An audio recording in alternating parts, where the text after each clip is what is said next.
우리 한 목소리로 제목 한번 같이 읽겠습니다. 시작. 하나님의 시선, 사람의 시선. 하나님의 시선, 사람의 시선이란 제목으로 여러분과 은혜를 나눕니다. 갈라디아서 1장 10절의 말씀 한 절만 읽습니다.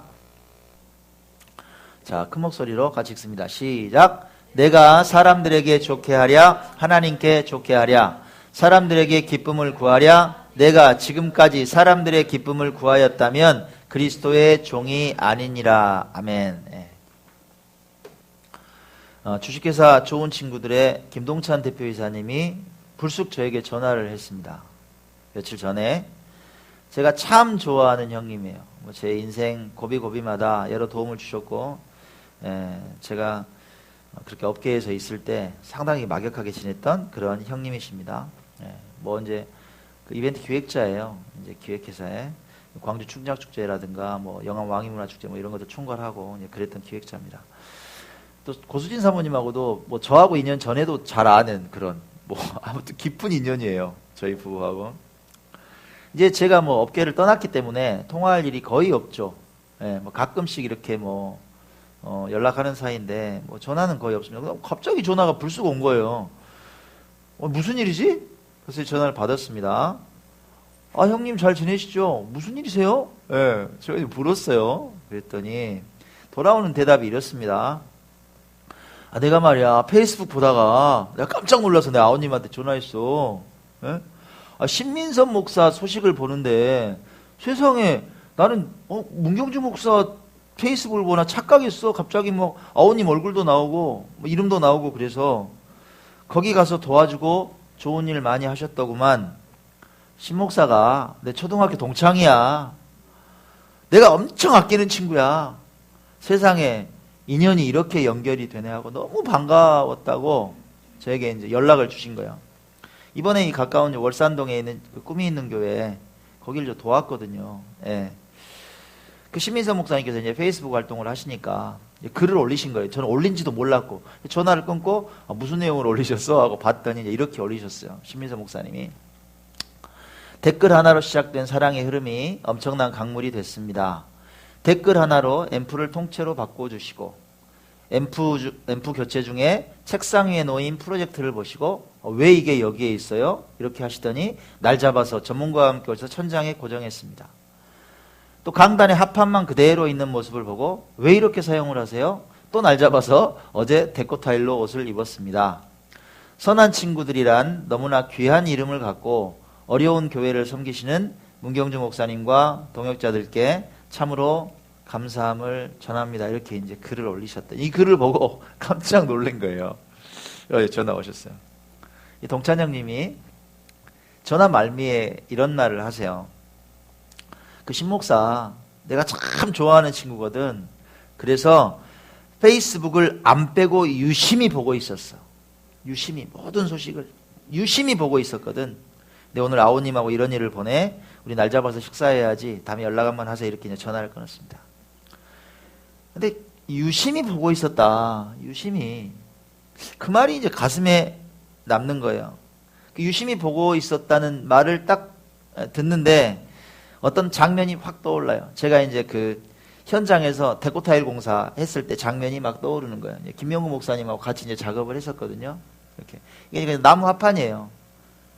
너무 급하니까 그냥 나무 합판만 치고 이런 거 아무것도 안 깔고 이렇게 그냥 사용을 하셨더라고. 거기를 깔아준 거, 이게 이제 완공이 된 거예요. 완공이 깔끔하게 완공이 됐어요. 근데 이제 완공이 딱 된 순간에 제가 이 자리에 딱 있다가 가슴이 여러분 벅차오른다는 느낌 있죠. 와, 막 가슴이 막 벅차오르는 거예요. 깨끗해진 강단을 보는데 막 너무너무 행복한 거예요. 왜냐? 그 시간에, 그 순간에 하나님께서 활짝 웃으시는 모습이 막 상상이 되는 거예요. 이 작은 종이 움직이는 모습을 유심히 지켜보고 계시는 하나님의 시선이 느껴지는 거예요. 이해 가세요? 지금 보고 계시는 거예요. 내가 이 강단에서 하는 거를. 유심히 지켜보고 계시는 그 하나님의 시선이 명확하게 느껴지는 거예요. 막 행복한 그 감정을 뭐라고 표현할 수가 없어요. 세상을 다 얻은 것 같아. 너무 행복한 거예요. 그 순간이 이제 떠오르더라고. 유심히 지켜보고 있었다. 그 전화통화를 하니까. 사랑하는 여러분께 묻습니다. 2019년 살아오시면서 하나님의 시선에, 하나님의 눈길에 얼마나 신경을 쓰면서 살아오셨습니까?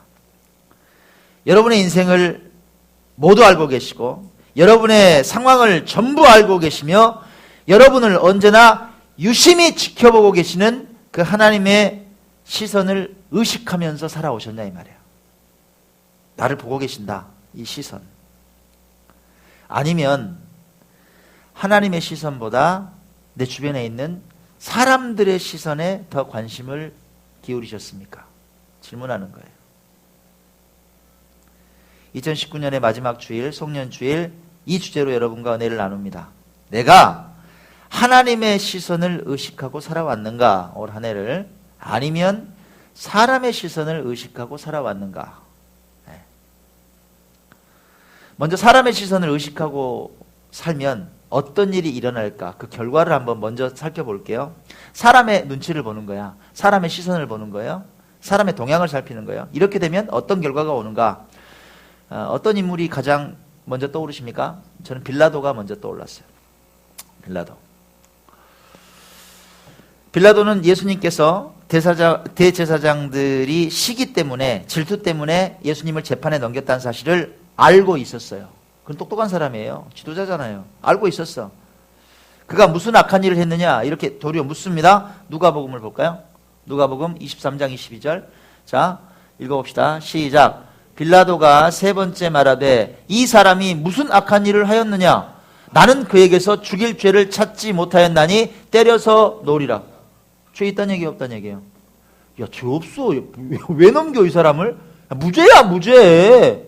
근데 뭐 니들이 하도 그러니까 죽이지를 못하고 뭐 매 좀 때려서 내가 놓아 풀어줄게.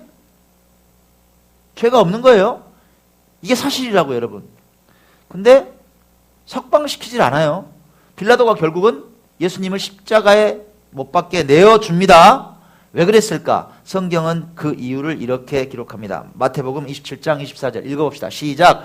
빌라도가 아무 성과도 없이 도리어 밀란이 나려는 것을 보고 풀어준다. 그러니까 날려 십자가에 못 박아라! 안 돼요! 하고 막 들고 일어나는 거야. 막 군중 봉기가 일어날라 그래. 안 되겠어.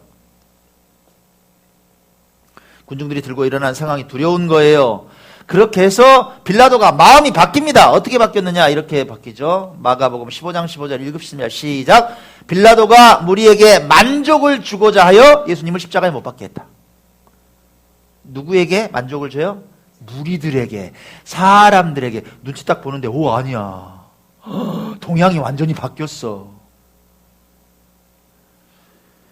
역사가들은 빌라도가 내면이 불안했고 자존감이 약한 사람이었다고 평가합니다. 그는 항상 주변을 의식했어요. 사람들의 동향을 살폈어요. 눈치 봤다 이 말이에요. 사람들의 시선을 의식했다. 여러분, 크리스천들이 살아가면서 우리도 오판할 때가 있죠. 실수할 때 있죠. 그런 오판이 어디서 출발해요? 여러분, 하나님의 시선을 의식하지 않고 사람들의 시선에 마음을 뺏기면 오판하고 실패하고 낭패를 본다 이거예요. 빌라도처럼 똑같아요. 우리도 하나님이 나를 여전히 보고 계신데 하나님께서 나를 바라보는 시선에는 관심이 없고 사람들의 어떤 그런 시선에만 신경을 쓰면 반드시 실패한다. 빌라도의 경우 외에도 사람들의 시선만 의식하다가 실패한 사람들이 엄청 많습니다. 볼까요? 누가 있을까? 사울. 그는 백성들의 시선만 의식했어요. 인기를 구합니다. 그는 그래서 범죄해요. 그는 하나님께 버림받습니다. 솔로몬. 이방 여인들과 정략적으로 결혼을 합니다. 정치적으로 결혼을 해요. 거기까지는 좋았는데 그 이방 여인들이 가지고 오는 우상을 허락했어요? 막았어요? 허락해요. 눈치 보는 거야, 후궁들. 괜찮아, 이 정도는. 괜찮아. 나는 마음이 넓은 사람이야. 뭐 네가 믿는다는데, 나는 안 믿지만 네가 믿는다는데 괜찮아, 가지고 들어와. 사람들의 시선을 의식합니다. 결국 어떻게 됐어요? 이스라엘은 나라가 쪼개지고 결국 멸망한다 이 말이에요. 위대한 선지자 엘리야를 우리는 기억합니다. 850명의 바알과 아세라 선지자를 박살을 냅니다. 다 죽여버려요. 니들이 말이야 감히 전능하신 하나님께 경배해야지 우상을 섬겨. 그냥 목을 다 쳐버려. 그런 위대한 선지자가 이세벨의 말 한마디 때문에 공포에 부들부들 떱니다. 내가 널 내일 반드시 죽일 거야. 오늘 죽은 이 선지자들 같이 똑같이 만들어줄 거야. 부들부들 떨어요. 도망갑니다. 이세벨이 노려보는 그 협박의 시선에 마음을 뺏겨요. 이해가세요? 사람의 눈치를 본다 이 말이에요. 엘리야도 무너지더라. 결국 어떻게 됐어요? 하나님은 엘리야의 사역을 중지시킵니다. 여러분, 사역 끝이라고요. 끝. 너는 여기까지 됐어. 그렇게 판결해버리세요. 정리합니다. 사람의 눈을 의식하면 여러분 실패합니다. 이건 불변의 공식이에요. 그건 세상의 조건을 바라본다는 얘기거든요. 나에게 영향력을 미치는 세상의 힘을 두려워한다는 거예요. 그러면 그대로 그냥 믿는 대로 실패해요. 여러분, 그 말은 결국 하나님의 시선을 놓치고 있다는 거예요. 능히 모든 인생의 조건과 상황을 조정하실 수 있는 분이 누구예요? 하나님이신데 하나님은 안 봐. 사람의 눈치를 봐. 그러면 실패한다. 빌라도처럼 실패한다. 쉽사리 판단하게 돼요. 두고두고 후회할 선택을 하게 된다 이 말이에요. 사람의 눈치 보면. 사도 바울의 권면을 기억했으면 좋겠습니다. 그 사도 바울의 권면이 오늘 우리가 읽은 본문이에요. 갈라디아서 말씀. 어떻게 살아라? 자, 읽읍시다. 시작. 내가 사람들에게 좋게 하랴 하나님께 좋게 하랴 사람들에게 기쁨을 구하랴 내가 지금까지 사람들의 기쁨을 구하였다면 그리스도의 종이 아니니라. 여러분, 분명한 길에 쓰라는 얘기예요. 분명한 길에. 하나님의 시선을 의식하는 인생이 되라. 사랑하는 여러분, 올 한 해를 돌아보십시오. 사람들의 시선이 두려워서, 여러분 옆에 있는 사람들의 시선이 두려워서 내가 하지 말아야 될 선택을 한 일 있어요 혹시? 예? 사람들에게 만족과 기쁨을 주기 위해서 저 사람 비유 좀 맞춰줘야지, 이것 때문에 하나님 싫어하시고 가증스럽게 여기는 일에 그냥 쉽게 발 담가버리는 일들이 있지 않았냐 이 말이에요. 그런 일이 반복되면 안 돼요 여러분. 안 된단 말이에요. 사람에게 만족을 주려고 그런 선택을 하지 말아라. 아멘? 아멘. 자, 이제 반대의 경우를 한번 보겠습니다. 반대의 경우. 자, 이제 반대로 하나님의 시선을 늘 의식하고 사는 사람들도 있죠. 그렇죠? 네. 하나님의 시선을 늘 의식하고 사는 사람들, 그들이 거두는 열매를 이제 한번 보겠습니다. 누가 떠올랐냐면 요셉이 떠올랐어요. 청년 요셉이 여주인의 유혹을 받습니다. 요셉아, 이리 와봐. 어이구, 잘생긴 거. 오늘 나랑 하룻밤 자자. 이리 와. 아무도 없어. 집에 아무도 없는 거예요. 에? 그리고 요셉을 유혹합니다. 자, 보는 사람 있어요 없어요? 아무도 없어요. 거기다가 자신을 향해서 모든 걸 다 줄 것 같은 그 여인이 있습니다. 거기다가 이 요셉은 한참 혈기방장한 나이예요. 예. 사고치기 딱 좋은 나이라고. 유혹 안 해도 그냥 사고칠 나이예요. 자, 그럼에도 불구하고 그 유혹의 순간을 벗어납니다. 요셉이 어떻게 고백해요? 창세기 39장 9절에 요셉이 이렇게 고백합니다. 읽읍시다. 시작. 내가 어찌 이 큰 악을 행하여 하나님께 죄를 지으리까? 집안에 아무도 없는데 왜 이런 말 해요? 그럼 뭘 의식한 거예요? 하나님께서 지금 불꽃같이 보고 계시다. 시선을 의식하는 거예요. 이 집에는 당신하고 내가 있고 하나님께서 함께 계세요. 이 말이에요. 하나님의 시선을 의식해요. 그러니까 죄 짓는다 못 짓는다? 그거예요. 왜 사람들이 죄 지어요? 아무도 안 보고 있다고 생각하니까. 하나님께서 보고 계신데 어떻게 죄 지어요? 그렇게 되는 거예요, 여러분. 요셉의 뜻을 아십니까? 여러분, 요셉의 뜻? 여러분, 요셉의 뜻은요, 하나님께서 더하신다는 뜻입니다. 하나님께서 더하신다. 플러스 막 얹어주시는 거예요.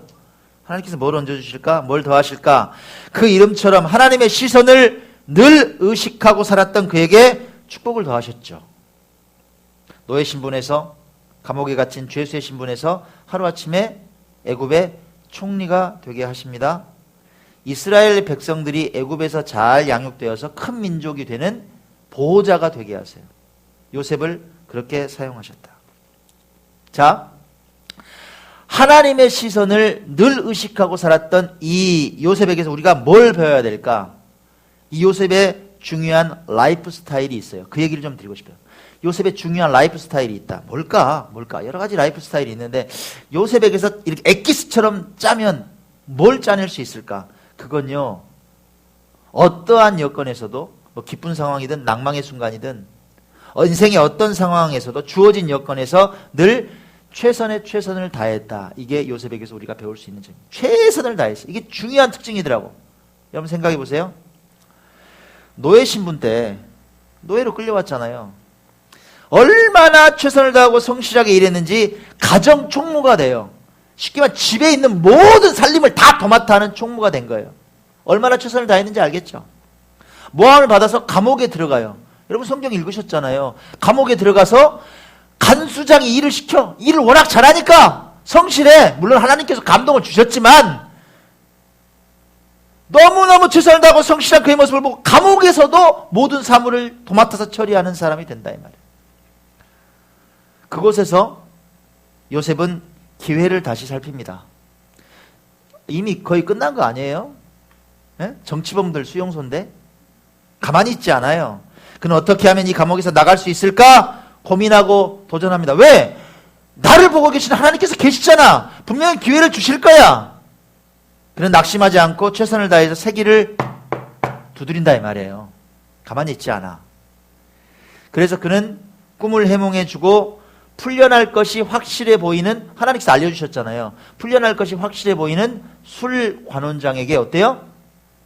하나님께서 당신 분명히 살아난다고 말씀하셨거든요. 그러니까 살아나게 될 게 확실한데 그때가 되면 나를 좀 기억해달라고 부탁을 해요. 최선을 다하는 거예요. 자, 그 대목을 한번 봅시다. 창세기 40장 14절 읽어봅시다. 시작. 당신이 잘 되시거든 나를 생각하고 내게 은혜를 베풀어서 내 사정을 바로에게 아뢰어 이 집에서 나를 건져 주소서. 나는 히브리 땅에서 끌려온 자요 여기서도 옥에 갇힐 일을 행하지 아니하였나. 나 죄 없어요. 결말을 잘 아시잖아요, 여러분. 어떻게 됐어요? 결국 2년 후에 그 술 관원장의 추천으로 바로의 꿈을 해석하게 됩니다. 그 자리에서 애굽의 총리가 돼요. 역전. 오케이? 하나님의 시선을 의식하고 사는 사람은 현재의 조건을 넘어서 얼마든지 새로운 일을 행하실 하나님을 굳게 믿습니다. 그렇기 때문에 매사에 최선을 다할 수 있는 거예요. 지금의 악재를 뛰어넘을 도전을 계속하는 거예요. 왜? 나를 지켜보고 계신단 말이에요. 하나님의 시선이 늘 있어, 나에게. 최선. 하나님의 시선을 의식하고 사는 사람들은 늘 최선을 다하더라. 앤드류 매튜스가 이런 말을 했어요. 자, 읽어봅시다. 시작. 실패는 고통스럽다. 그러나 최선을 다하지 못했음을 깨닫는 것은 몇 배 더 고통스럽다. 이해되세요, 여러분? 실패보다 더 고통스러운 게 내가 최선을 다하지 못했다는 거다. 1962년에 빅터와 멜리드레드 고어칠 부부가 있었어요. 이 사람들이 누구를 연구했냐? 세계적으로 좀 성공한 인물 413명을 샘플로 해가지고 그들의 성장 배경, 가정교육, 또 업적 등 이런 것들을 한번 다 조사를 해봤어요. 그리고 연구 결과를 발표합니다. 흥미롭게 이 연구 대상의 사람들 중에 무려 392명이 역경을 극복한 사람들로 나타났어요. 이해 가세요? 95%가 모두 역경을 극복한 사람들로 나타났다 이 말이에요. 연구자들이 이런 결론을 내렸어요. 그들에게 고난은 장애물이 아니라 기회였다. 윈스턴 처칠이 한 말입니다. 비관론자는 매번 기회가 찾아와도 고난을 본다. 낙관론자는 매번 고난이 찾아와도 기회를 본다. 불변의 진리예요. 기회가 찾아오는데 매번 고난이 있다고 힘들다 그래. 어떤 사람은 그 고난의 환경에 있는데도 불구하고 거기서 기회를 찾아요. 요셉이 그랬잖아요, 여러분. 기회를 찾는다고. 여러분, 최선을 다하는 거예요. 길이 다 끝난 것 같고 희망이 없어 보이는 것 같은 그 시기에 주님께서 새로운 역사를 우리 미래 가운데 분명히 빚고 계신다 이거예요. 아멘? 아멘. 제가 몇 년 전쯤에 여러분께 시 한 편을 들려드렸던 일이 있습니다. 연말이 되니까 또 이 시가 가슴에 또 와 닿더라고요. 탁 맞아. 다시 한번 여러분께 좀 들려드리겠습니다. 백창우님의 시인데 길이 끝나는 곳에서 길은 다시 시작되고 라는 좋은 시입니다. 이렇게 아무런 꿈도 없이 살아갈 수는 없지. 가문 가슴에, 어둡고 막막한 가슴에 푸른 하늘 열릴 날이 있을 거야. 고운 아침 맞을 날이 있을 거야. 길이 없다고, 길이 보이지 않는다고 그대 그 자리에 머물지 마렴. 길이 끝나는 곳에서 길은 다시 시작되고 그 길 위로 희망의 별 오를 테니 길을 가는 사람만이 볼 수 있지. 길을 가는 사람만이 닿을 수 있지. 걸어가렴. 어느 날 그대 마음에 난 길 위로 그대 꿈꾸던 세상의 음악 울릴 테니 지금까지 걸어온 길과 이제부터 걸어갈 길 사이에 겨울나무처럼 그대는 고단하게 살고 있지만 길은 끝나지 않았어. 끝이라고 생각될 때 그때가 바로 다시 시작해야 할 때인걸. 아멘. 여러분, 올 한 해 최선을 다하지 못한 아쉬움이 혹시 남아 계세요? 내가 그때 조금만 좀 더 열심히 할 걸, 뭐 이런 생각들? 여러분, 괜찮아요. 진짜 괜찮습니다. 하나님께서 괜찮다고 말씀하세요. 왜? 다시 시작하는 그 기회가 있기 때문입니다. 주님께서 우리에게 뭐라고 말씀하세요? 이렇게 말씀하십니다. 우리 읽어봅시다. 시작. 할 수 있거든이 무슨 말이냐? 믿는 자에게는 능치 못할 일이 없느니라. 능히 하지 못할 일이 없다. 다시 시작할 수 있습니다. 할렐루야. 결론을 맺습니다. 지난 성탄절 우리 은혜롭게 예배 잘 드렸잖아요. 저도 쉬었습니다. 오후에 쉬고 있는데 밤 9시 한 반쯤 넘었나? 전화벨이 막 띠리링 울려요. 누가 전화 오냐면 양희로 구원이 전화를 했어요. 북구. 그래서 전화해서 여보세요. 웬일이세요? 이 시간에 그랬더니 목사님! 크리스마스 선물 드리러 갈게요. 무슨 선물이요? 그랬더니 지난번 말씀드린 표창장이 나왔어요. 근데 좀 늦었어요. 진짜 갖다 드려야 되는데 못 가져다 드리고 크리스마스 선물로 가져다 드릴게요 하고 이제 오셨더라고요. 이렇게 지역 유공자 표창을 해 주셨어요. 이 지역 이제 국회의원이죠. 최경환 의원이 이렇게 해서 표창장을 잘 받았습니다. 오래 살다 보니까 국회의원 명의의 표창장 받는 날도 있네요. 예. 이게 다 지역민 위해서, 작은 교회 위해서 동역해주는 우리 사랑하는 집사님들, 우리 형제 자매들이 계셔서 가능한 일이죠. 여러분께 감사하다는 인사를 전합니다. 정말 수고 많으셨습니다. 여러 가지 생각이 이제 교차하더라고요. 감사하기도 하고 기쁘기도 하고 그러면서 옛 생각도 나요. 한 7년 전쯤이죠. 7년 전쯤에 제 인생이 여기저기 상처나고 비참한 상태에 있을 때 많은 사람들이 그때 수군거렸어요. 네. 야, 문경주 이제 끝났다. 저거. 아이고, 깨소금 맛이네. 저거 별 수 없어. 아유, 세상 막 교회에서 그냥 난리를 치고 다니더니 잘 됐네. 저 쫓겨나는 거 봐. 뭐 이런 얘기들 들었어요. 네. 7년 전쯤에. 근데 그때 저는 그 사람들의 비난과 그 시선을 바라보지 않았습니다. 정말로요. 나를 여전히 지켜보고 계신 아버지의 따스한 시선을 저는 붙잡았습니다. 반드시 새로운 일이 일어날 거라고 주어진 순간순간에 최선을 다하며 지금까지 살아왔습니다. 가진 것 없다고 자포자기하지 않았고 투덜댈 시간에 기도했습니다. 있는 달란트 가지고 남이 보든 안 보든 상관없잖아요. 하나님께서 기뻐하시니까 작은 교회 그냥 도와왔습니다. 길이 보였습니까? 여러분 생각해보면 기쁘고 즐거운 교회가 길이 보여서 여기까지 왔나요? 길 안 보였어요, 여러분. 길이 없었어요, 아예. 그래도 그 자리에 머물러 있진 않았습니다. 그냥 걸었습니다. 걷고 또 걸었습니다. 올 한 해도 돌아보니까 그냥 걸었습니다. 내년에는요, 다가오는 새해에는 어떻게 할까요? 여러분 그냥 똑같이 그렇게 저는 그냥 걸어갈 거예요. 한 걸음 한 걸음. 그게 최선 아닙니까? 사랑하는 여러분을 축복합니다. 여러분 하나님의 시선에 온 인생을 걸어요. 사람의 시선을 잘라요. 하나님의 시선에 온 인생을 걸고 현재 어떠한 난관도 믿음으로 돌파하는 삶이 되시길 바랍니다. 낭망의 여건을 박차고 다시 새롭게 비상하는 도전과 시작이 있는 여러분 되시길 주의 이름으로 간절히 축원합니다. 아멘.